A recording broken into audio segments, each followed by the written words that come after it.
This is part 2 of my concrete countertop build. At this point the concrete has had about 48 hours to cure. Removed the forms, cleaned the area, and got the concrete broken free from the table. I spent a bit of time trying to figure out the best way to flip this. I was worried that it was really heavy and would be awkward, maybe crack when I tried to flip it. Had a couple of scenarios, ended up just pushing it at the edge, giving it a try, and it all worked out fine. It's a lot lighter than it looks because it's really only an inch thick. Have a look at how it came out. The melamine transfers its smooth finish to the concrete, so it came out almost looking polished on its own.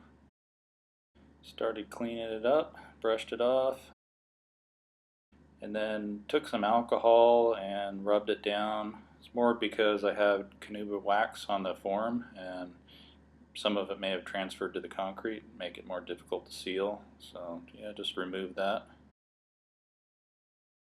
And here I took some slurry, just patching some pinholes. It was from air bubbles. This slurry is just Portland cement mixed with the dye, and it's just left to dry for about 12 hours. I did this because I was worried about the color of the patches not matching the rest of it, so I wiped a big swath across the center. Make it look like marble kind of, and ended up being unnecessary.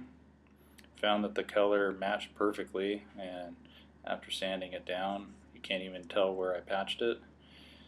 And when I sanded down, I ended up sanding down this section that I rubbed across the top almost all the way off.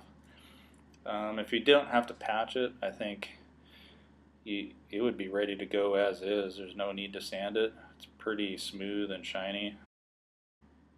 Like I said, I only did it to bring down the roughness on the patches, make it all level.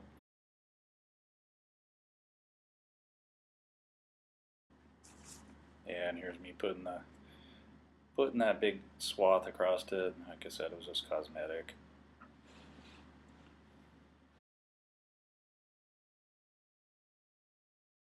Got out the sander, sanded it down really good. I used a 180 grit on the whole thing, and then did a final quick sand, a 220 grit, and that's it. Pretty simple.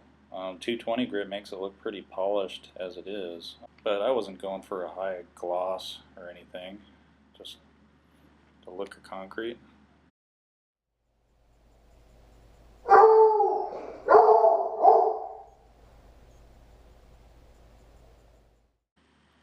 Here I removed the temporary countertop. It was just a piece of melamine, same material used on the forms. Next we asked our friend Abby to come over and help us lift the counter into the kitchen.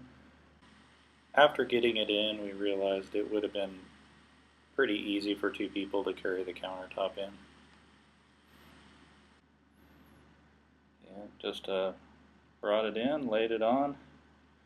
Later I put some shims under it, squeezed some glue in there, and then pulled the shims out, dropped it down, and it held it down.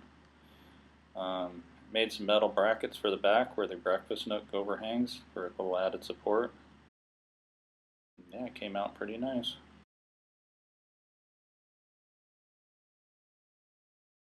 And after we got it installed, we rub it down with beeswax, and you have to do that about 6 or 7 times because it keeps absorbing in until it stops absorbing in and makes a nice shiny protected surface that doesn't absorb water or anything. I think you have to do that every year or so, put another coat on, but yeah, I like how it came out.